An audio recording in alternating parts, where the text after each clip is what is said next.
Welcome to the Confessions Podcast. I'm Cindy Wagman. And I'm Jess Campbell. We're two former in-house nonprofit pros turned coaches and consultants to purpose-driven organizations. After years of building up our separate six-figure businesses from scratch, we've thrown a lot of spaghetti at the wall and have lived to see what sticks. We're on a mission to help other nonprofit coaches and consultants looking to start or scale their own businesses past the six-figure mark by pulling back the curtain. Whether you're still working inside a nonprofit and thinking of one day going out on your own, or you've been running your consulting business for years, you understand that working with nonprofits is just different. We're giving you access to the business leaders who serve nonprofits as their clients. You know, the people who truly get it. No more gatekeeping, no more secrets. This podcast is going to give you an inside look at what running a successful nonprofit coaching and consulting business looks like. Basically, we're asking people how much money they make, how they get paid, and what has and hasn't worked in their businesses. Listen in as these leaders share their insights, their numbers, and the good, the bad, and the ugly when it comes to building a nonprofit coaching or consulting business. We're going to empower you to make the power moves that give you the income and freedom you set out to create from day one. You ready? Let's go. Hey everyone, it's Cindy. And before we get into today's episode, I wanted to come and share with you something. Jess doesn't even know I'm doing this, but she is hosting a conference for consultants this February in California called Make It Happen Live. And I'm so excited to be there. I can't wait to meet everyone who's going to go. And so I thought, you know what? Jess is so busy with work these days, I would take this opportunity to let you know about it. February 28th and 29th, although come early on February 27th, there's some fun stuff happening too. So if you haven't already signed up to make it happen, join us. It is going to be so much fun and transformative for your business. Seriously, every time I get together with other consultants, I feel like things just get elevated to a whole new level. So the link is in the show notes and I hope to see you there. Hey, Jess. Hi, Cindy. Today's conversation is one I've been looking forward to. So for background, I met Sarah Olivieri, who's joining us today, through mutual friends on the internet because she had been implementing a program or sort of following a program that I was following as well in my business. And we all know that when we do things, when we learn from people outside of the sector, we need to grow and adapt and change it to work with nonprofits. So I'm so excited to have this conversation because I know Sarah's been doing incredible work. Sarah, welcome to the podcast. Hey, I'm really excited to be here and excited to have this conversation. Spill the beans. I feel like before we get into it, Cindy, you can't just say like the program. I'm sure it'll come up. Say which one. Yeah, I'm sure it'll come up, but just to not leave it hanging out there. So the program is run by Mariah Cause, and it's her high ticket hybrid program, which the way she teaches it is kind of like a high ticket group program that is a hybrid of learning. So a little bit live and a little bit self-paced or asynchronous. But her whole thing is that she doesn't do sales calls, which we can talk about it. But yeah, so we'll get into that, I'm sure. Before we do, Sarah, can you tell us a little bit more about how you get paid and what your business is? Sure. I now get paid mostly through clients, nonprofit executive directors who enroll in my group program called Thrive and stay there usually for at least a year, although I now have two clients who are in their third year. And it's a medium high ticket program. And then sometimes I work with organizations one-on-one, but my favorite is to work in the group delivery model. I have been running my business, for a lot of years now. And it started out when I started PivotGround, it was actually a marketing agency for nonprofits. And it was actually through my marketing agency work that led me to do more and more strategy work. It was marketing strategy. And then I actually had a client in DC who said, would you come down and reorganize us? And I was like, oh my God, that sounds like so much fun, right? Which not everybody thinks about, but for me. And then I was like, how much do I charge? And I talked to my mentors and I was like, I'm actually charging way more than I do valuing my time for marketing. And they thought the money was nothing. And to me, it was I was like, I'm getting to do this most fun thing for lots of money. And it felt great. And it in that moment, I knew I had to shift my business and really focus on helping nonprofits run better rather than do marketing. So it's kind of how I came to what I do now, which is really helping nonprofits run better. I love that story. And I love the pivot because also, was your business always called PivotGround? And it just so happens that you had a major pivot in your work? It was already called PivotGround. I had a company with my ex-husband that was supposed to be a media company. And it turned out I had been building websites on the side, back in Dreamweaver days and early WordPress days. And that company, which was really about media production, video, I was the one making all the money, building websites, which led to digital marketing when that became a thing. And so then when we got divorced, we actually had two companies. We had that media production company. So he kept that because it was called Big Guy Media. He's 6'5".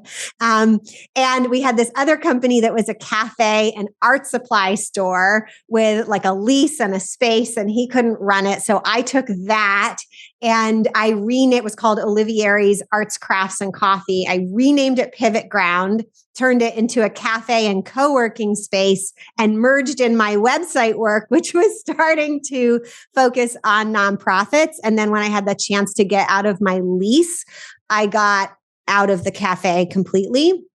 But I have to tell you that running the co-working space and having this community space, I met all the local business people. To be honest, I didn't know that being being a business consultant for nonprofits was even an option. And I learned about it there because every business group wanted to do something in my space. And I learned so much about the world of consultants and things. And I think that if I hadn't have done that, I wouldn't have made that big pivot. That is such a great story. Both Jess and I are dying to ask you questions.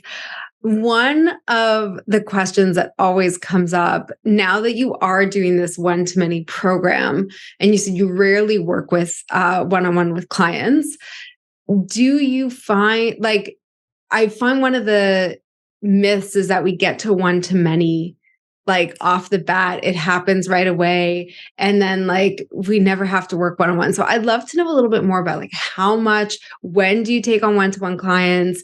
Is it consistent, or is it really just a thing of the past that you do some favors for people sometimes? That's a good question. What does it really look like? So a lot of my work is driven by my child, who is, I call him extra, and my availability. I'm not a total single mom. His dad's still in the picture, so I don't have him every night, but I do all the heavy parenting lifting. So during the pandemic, my son got indefinitely suspended, which tanked my working availability because I track my time. Pro tip to everybody, track your time to the minute. I was able to work 12 interrupted hours a week, which is not really enough to run a business. And so it forced me to strip everything but my main program. So I had some other course things, and I had a number of one-on-one offers, and I just stripped it all down to the one thing that brought in the most money and took the least amount of time because I had so little time. It was take a call, run and make ramen. One day I was on like a call with potential clients, and my kid comes and tries to pretend handcuffed me. And then he discovers that my Bluetooth keyboard and mouse can be taken away from my computer and run into the other room. And the clients are like, oh, it's fine. It's just a kid. I'm like, it's not fine. I have no keyboard and mouse, right? So it's just, out of necessity that I pared down to only that group program. And thank goodness I did. It was one of the best business decisions I could have ever made. And I constantly remind myself, stay focused, keep it simple. And now what it looks like is people come to me and like ask me if I can do something that I don't usually do. And I'll work with them one-on-one if I want to, especially if I think that they're almost ready for my group program, but they just need a little support to get there so that I know I'm not going to be working one-on-one indefinitely with them. Or if I'm excited about what they're doing and I feel like they're going to implement it. My big pet peeve as the thing I can't do that crushes my soul is when you give clients support and they don't implement. I just need it for my own sanity for clients to implement. So that's what I really love about the group program and the year-long container.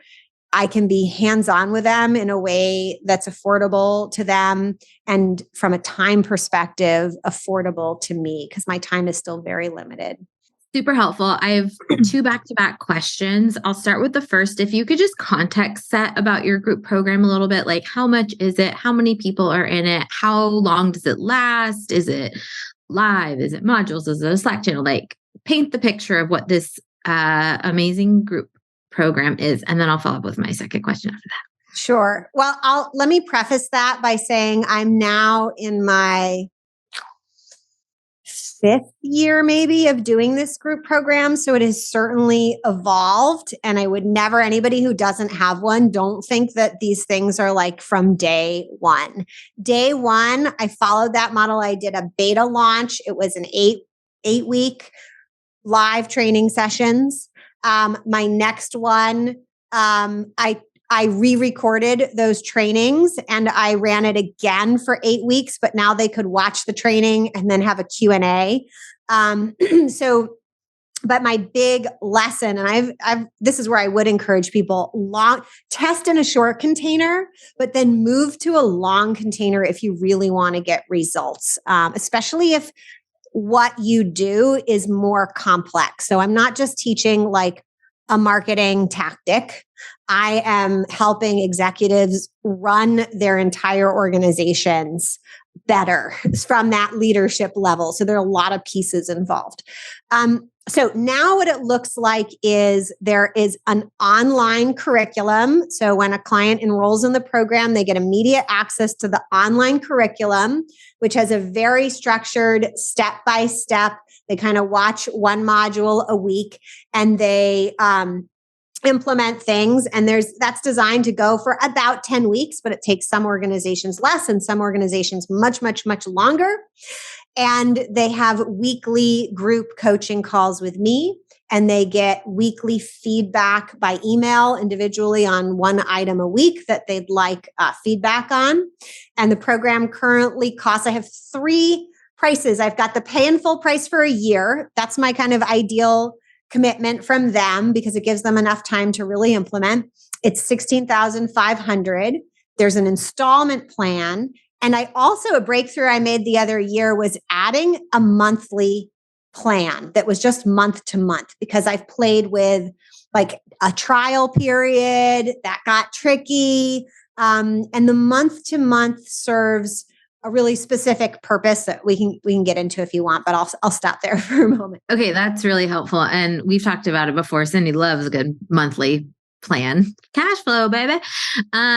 Okay, so that's really helpful. Thank you for setting, sorry, how many people did you say are in the program at one time? Yeah, I didn't answer that question. So it has varied. It's been as low as 4, and it's never really higher than 10. I have, I always think like, how scalable is this? That's a big question for me because I guard my time, but I actually just redid the calculations and I realized I can do 60 without needing to hire another consultant. I think it's really helpful to know at which point the business model would really change. Yeah, that's great. I was going to ask you if you have any additional, collaborators or coaches or in the program, but right now it sounds like it's just you. Yeah. And I've had times where I've thought that that would be part of my future. And now I know I just don't want to build that business, especially because the coaching I'm doing is such high level. The program is super systematized, and I'd probably add in a mentorship program, like a accountability program between clients.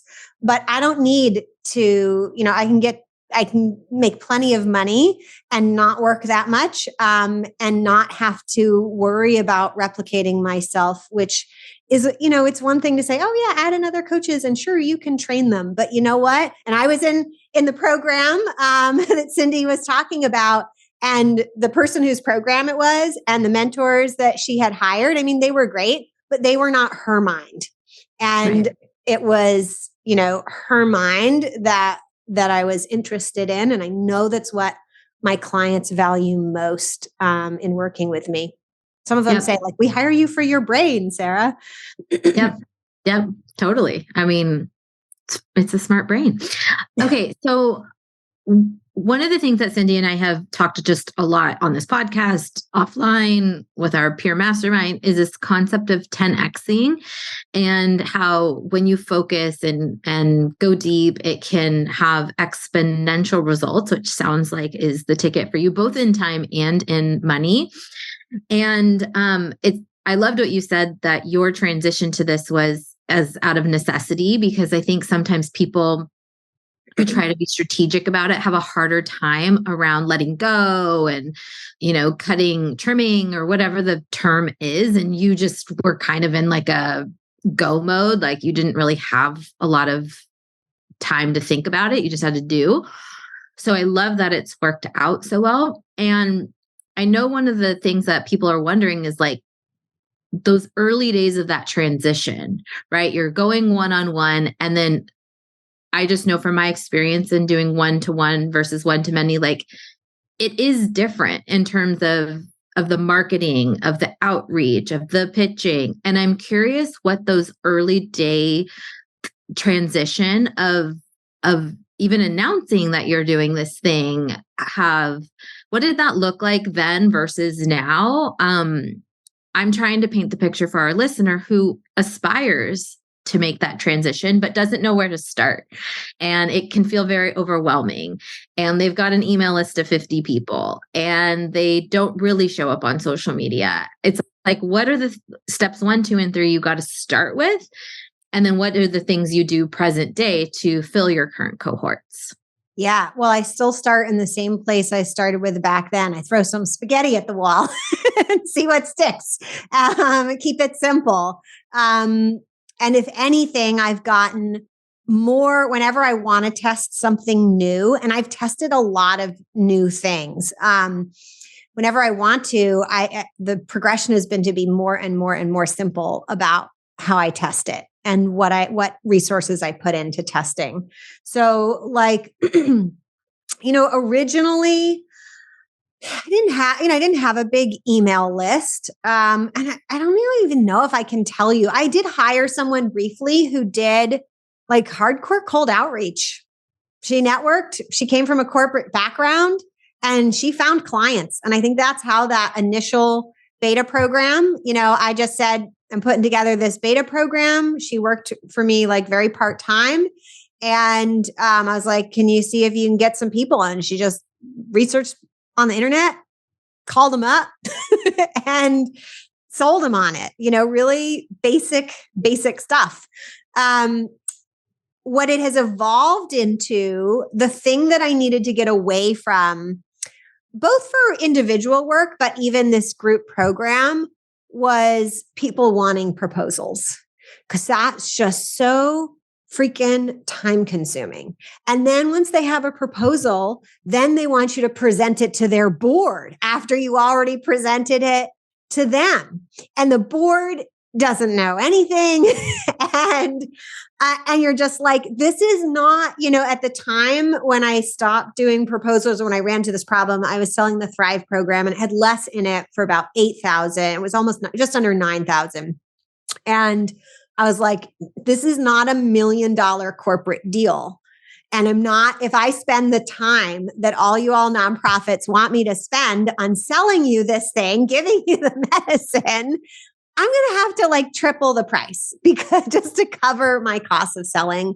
Plus I hate the process because I fall in love with the nonprofit. And then when the executive director really wants it and the board says no, I just feel sick because I know I can help them and I know they want the help and they're just being denied it. It's like a grossness that I couldn't live with. And so the selling process has evolved to figure out how I can sell it without a proposal. And now when I do that one-on work, I just tell clients, I'm like, listen, I don't do fancy proposals. We've talked about basically what I'm going to offer you. I'm going to send you an email where I'm going to list what you're getting and how much it costs. And you sign up by confirming to that email. And then I'm going to invoice you. And then we're going to schedule. Proposal over. And if you don't want to work like that, then we're not a good fit. Oh, this is so juicy. Because yes, all the things, it can be such a grueling process and organizations can take months and months and months to go through that, or if not years. So I know, and we mentioned this in the introduction, part of the Mariah Cause high ticket hybrid is that she's like, no sales calls. And I'm curious if you found that works for you, or if you've adapted that at all. And if you don't do sales calls, tell us a little bit more about that warm up, because I like how you warm people up and then how you do pitch or enroll them in the program. Yeah. So in Mariah's program, she teaches basically this process where people apply to essentially watch a free training. And the free training is a long webinar that's like an extended pitch. And then she gets her clients to have people enroll high ticket.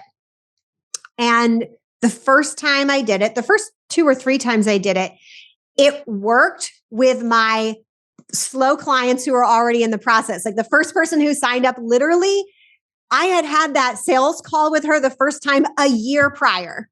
So having had a sales call with her and having her number 2 person follow all my weekly live trainings that I'd given for almost a year, and then a whole year of nurturing. And then I did the webinar, she signed up. So I knew that I liked this idea because I like teaching. I'm happy on video.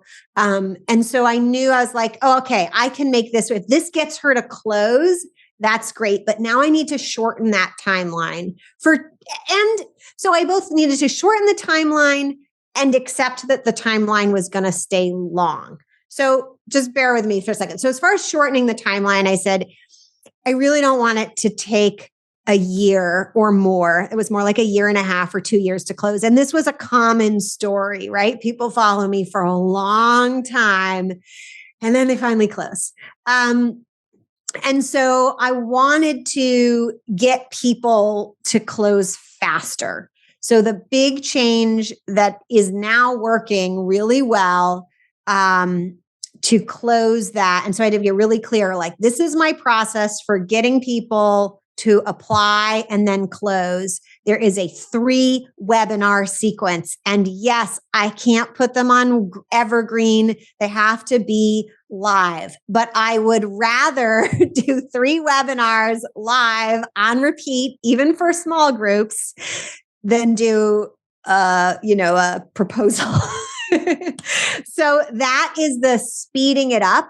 But then I knew it was still going to be slow. And so what I said to myself is, if they're going to be slow, it's going to be on my timeline, not on theirs or my process. So I was like, let me build out so that they have all these little steps so that they're always moving. Because I saw this so clearly in the proposal process. You make a proposal, and if they say no or not now, what do? You can't just like annoyingly email them. So now I have kind of a pre-baked recipe of like 7 different things I want them to do. And I actually have my assistant keeping track manually who's done what. So like if they came to one of the 3 webinars, then we're pushing them to attend the other 2 because I know they need all 3 to really make that yes decision.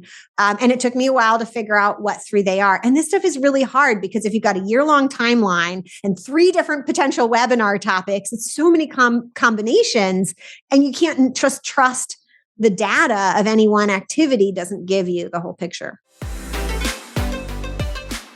Okay, Sarah, we are back for another round of our rapid fire questions. You ready to play? I'm ready.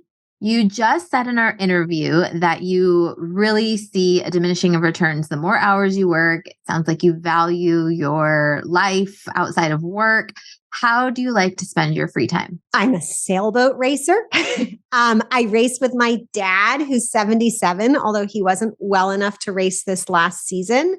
But I value spending that time with both my parents. And I'm a mom, which is like another full-time job, single mom of an extra kid. So that takes up a lot of time. And I'm also a homeowner, so I have to do that stuff. And if I get extra time, I like cooking. Sometimes I work around my house, but to be honest, I spend a lot of time sailing. I love that. We started the conversation learning that you too learned from Mariah Cause, and you mentioned some other people in our interview. Who is kind of a maybe undiscovered business coach that you've really gained a lot from? Yeah, definitely Jason Fladlin, who I mentioned. He's been trying to become more well-known. You mentioned Alex Hormozi. I've certainly followed his stuff. A lot of his stuff is really good, although some of it requires hours that I don't have. Who else? I don't know. There's nuggets to be gained everywhere. There are a lot of helpful people everywhere. So more than any one person, I'd love people to just like, if you think you've learned something useful, implement it before moving on to the next thing and filter through. I teach this to my clients, so I have to remind myself before you're trying to figure out if it works as a strategy, you have to decide if it works for you as a person, right? So like Alex Hormozi's like grind out these like cold outreaches on social media might be amazing, but I am just never, ever, ever going to do that. It's going to hurt. It's going to be painful, and I'm not going to do it. So it's not good for me. So I think just like get clear on if you could even do it before you spend too much time trying to make it happen. Totally agree. And last question, what is the first thing you drink in the morning? Oh my God. I know this is supposed to be rapid fire, but this summer I gave up caffeine. I owned a cafe. It would have been like coffee. Don't talk to me before coffee. And I still drink decaf. But I also have been drinking this mushroom chai stuff, which gives me some energy like coffee. I have to have a hot drink. And sidebar for all you coffee drinkers, being addicted to coffee is like not a medical condition. You can just be freely addicted. But caffeine withdrawal is listed in the DSM-5 as like a psychological condition. And it was so painful, but I'm really, really glad I did it. And for all you moms out there who have kids who are like emotional wrecks first thing in the morning, I'm so glad that I'm not dependent on the caffeine to start functioning, because oftentimes at 6 a.m., I got to be awake and within 10 minutes ready to deal with a crying child who's going to refuse to go to school for the, 4th time that week. Oh, buddy. Okay, cool. Thanks for playing. Thank you. That was fun. Okay, there's so much I love about what you just said. For context, our friend Brooke also has like a high ticket program. She has also found that they need multiple pieces of warm up to get in, and you have to kind of go through that nurture sequence, which is, I mean, would you argue like everyone? I think it's just maybe like our buyer. Yeah. Well, and also like we've talked about on the podcast, when I launched the Fractional Fundraiser Academy, the people who were buying were the people who listened to the podcast, who downloaded the budget, who attended the open house. Like people, it's interesting. Like they need to start investing in the process to take it seriously and to buy into the transformation that they're going to achieve. So can I interrupt you? Yeah. Right there for a second, because one of the things I did with these webinars that made them work is I charge for the webinar. So they literally, smaller numbers, but they literally have to buy in. That is so good. That mindset shift. Yeah. And let's just talk a little bit more about that, because I think it's an important point. So tell us a little bit more about what is the buy-in. And you said this is a manual kind of process, but like, how does it start and how do you manage keeping track of all these things? Yeah. So, the first time I decided to just start charging, well, I did two things because I want them to invest some money because we got to get over this poverty mindset hurdle. And I want them to invest time because at the end of the day, my client's biggest objection is time. They're short on, it's their biggest problem and it's their biggest objection. They're already short on time. And it's a little tricky to convince them that spending more time with me is going to make them have more time in their day and spend less time working and more time getting results, right? So it's kind of like this mind bend. So I took what had previously I had done, like your 1 hour free webinar. And I'd also done 15-minute micro trainings that were opt-in only. And I still had to do some short stuff to just bring people along. But so I made the webinar longer. And it helped me to unlock the work of Jason Fladlin, who I think I might have told you about, Cindy, who specializes in webinars. And so they're now 1.5 to 2 hour long webinars. And so people are investing a lot of time, and the people who come stay. They stay after Q&A, and I've committed to be there until there is no juice left in the room. And there's usually some people just sitting there, like they don't have any more questions. I'm like, okay, you guys just want to hang out with me, right? So come to my next 2 hour webinar that's happening in a week or 2 weeks. So I usually have one webinar, and then the next one is 2 weeks later at the same time. And then the third one that they don't have to pay for, but they apply for, is the following week. So if they don't always go through it in this order, but when they do, they spent almost 2 hours with Sarah. And then 2 weeks later, they spent 2 hours with Sarah. And then the third week, then following week, they spent another 2 hours with me. By now, they're getting really comfortable with hanging out with Sarah. And that's how I like it to feel. And then the money wise, my first one, I just charged $27. I wanted it to be enough to be a little skin in the game, but not so much that anyone could say no to $27. I felt anybody could put it on their own personal credit card and it would be no big deal. Now I have this kind of sliding scale with a psychological twist to it. If anybody who wants to go look at one up, you can see a landing page at pivotground.com/staff-up. And you will see my sliding scale, which goes from $1.25 to $65. And the average amount that I get per attendee is, I think, between $24 and $27. So it works out the same, but it kind of takes them through a psychological experience, because if you want to pay $1.25, you have to click the button that says you're paying the poverty mindset price. And if you're game for the $65, I wish you all could see Cindy's face. That is genius. Love that. Like, okay, what percentage of people click that? Oh, quite a few, but some of them will email and apologize. And sometimes they'll do it if they're like a repeat. Yeah. And I've also found that a lot of people will be repeat attendees. So it's not just go through these three And that's partly the magic of it having live. And I was surprised by that. I was not going to originally remarket to my list who I just marketed, but one day out of the keep it simple, I'm not going to do all that sorting. I just marketed it to everybody. And there were so many repeat attendees who paid a second time and showed up for a second 2 hours that I realized, right, they need to hear it again. And they want to hear it again and again. And it makes me think, Taki Moore, you guys follow his stuff? He's a for-profit coaching consultant person, but he has this line that really identified to me what I was doing. He says, bingers are buyers.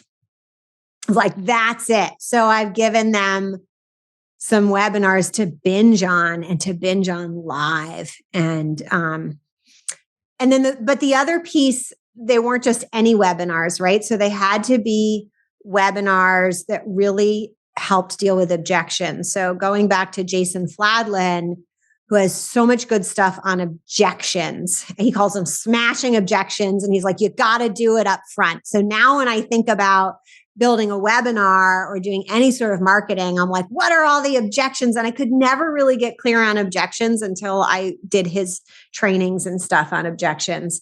And my first webinar in the series, ideally, is really about all this board's decision-making stuff. Because I identified, like, if I only had to sell to executive directors, I'd have like a 99% close rate and business would be awesome.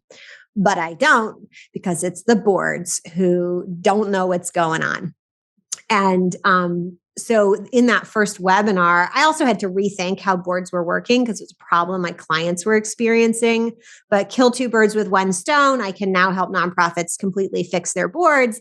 And in the process, I teach them that their board should not be approving any expenses or even the budget for that matter. So when they get to the point where they're receiving my pitch, they already have the training that they are in no way going to present this to their boards. And if they do have a board who still requires approval, I have an alternate experience they can do with their boards where I will teach their boards that they will not be approving any expenses. Okay, this is so genius.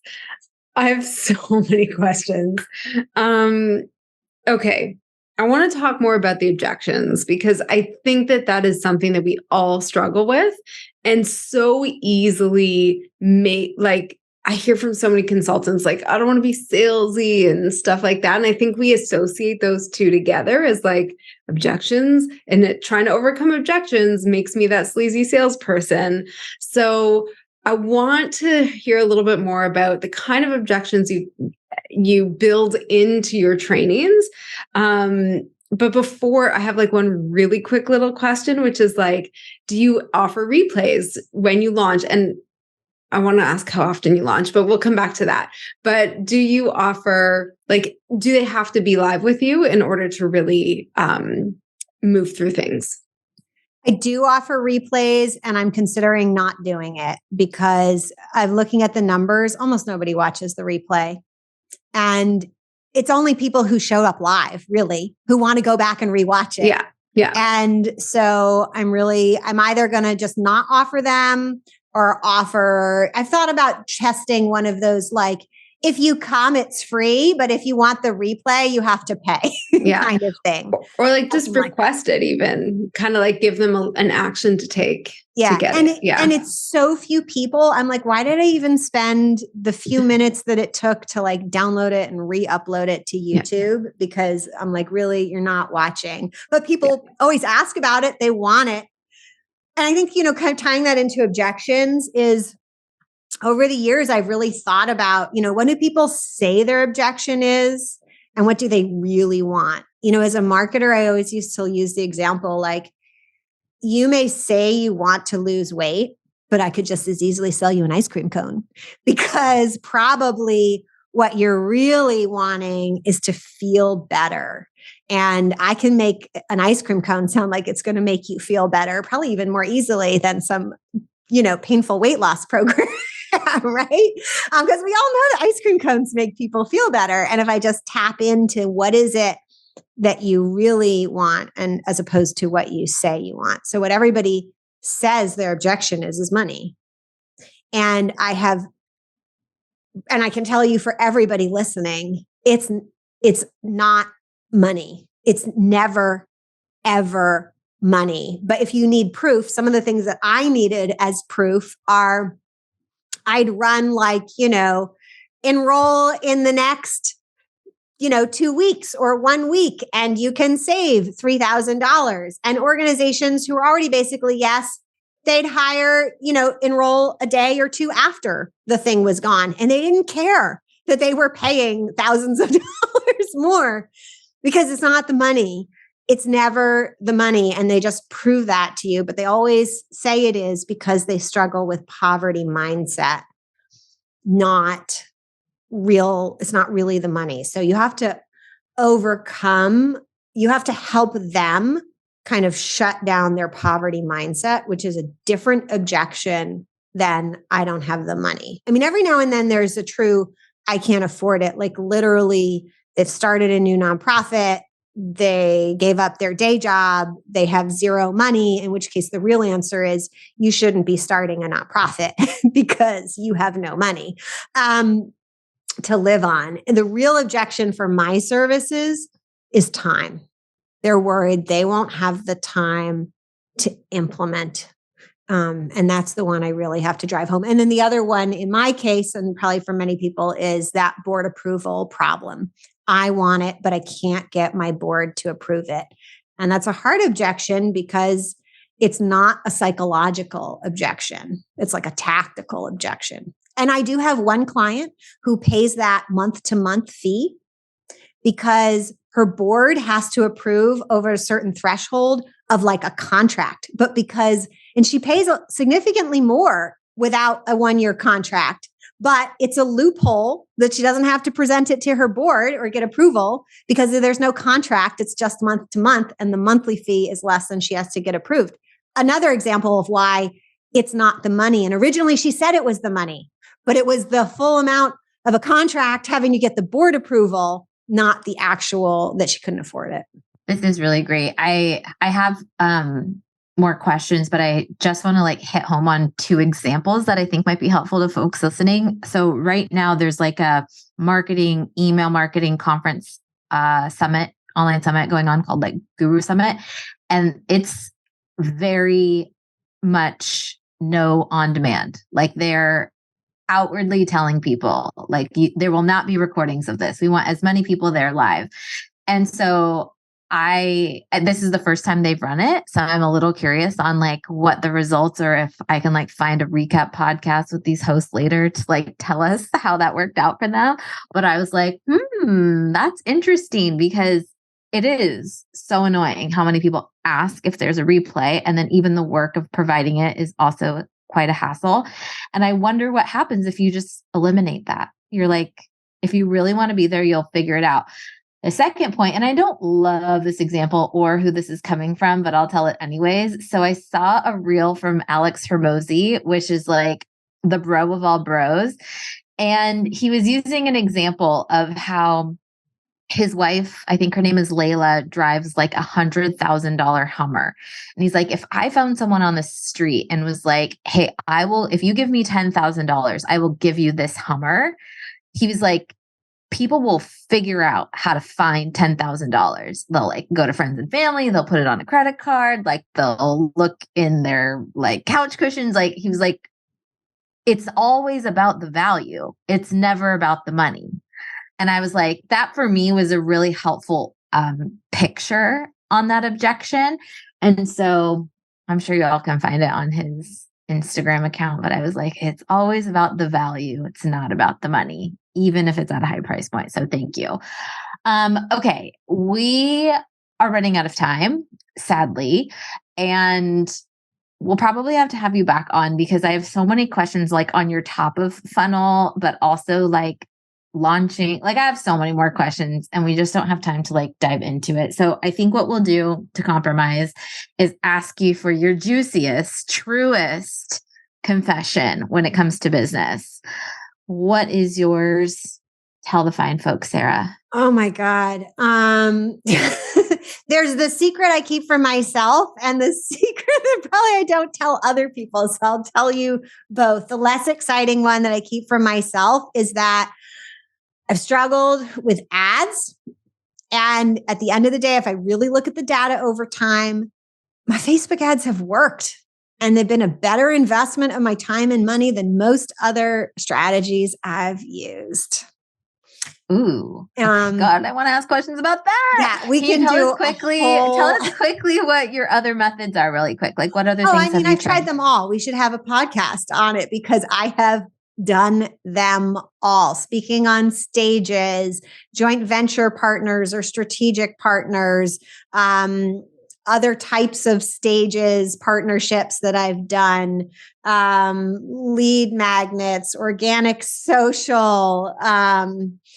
And they work. You think they work the best out of all of them? I'm pretty sure if I really added up my data of everybody who ever joined my program, there's never a clear winner, which is what makes it so freaking hard. But I'm pretty sure it is Facebook. Wow. Okay. That's a confession. I know that is. And I wonder if it has a little bit to do with like, there's not a lot of nonprofit consultants or people who run programs like ours who are running ads. And so the opportunity is vast, but it is a tricky, slippery sucker to figure out. That's for sure. And I've started to get better at it because I was having this problem and so few people do it. And I've paid people to do it. And then I decided I was going to try to figure it out myself.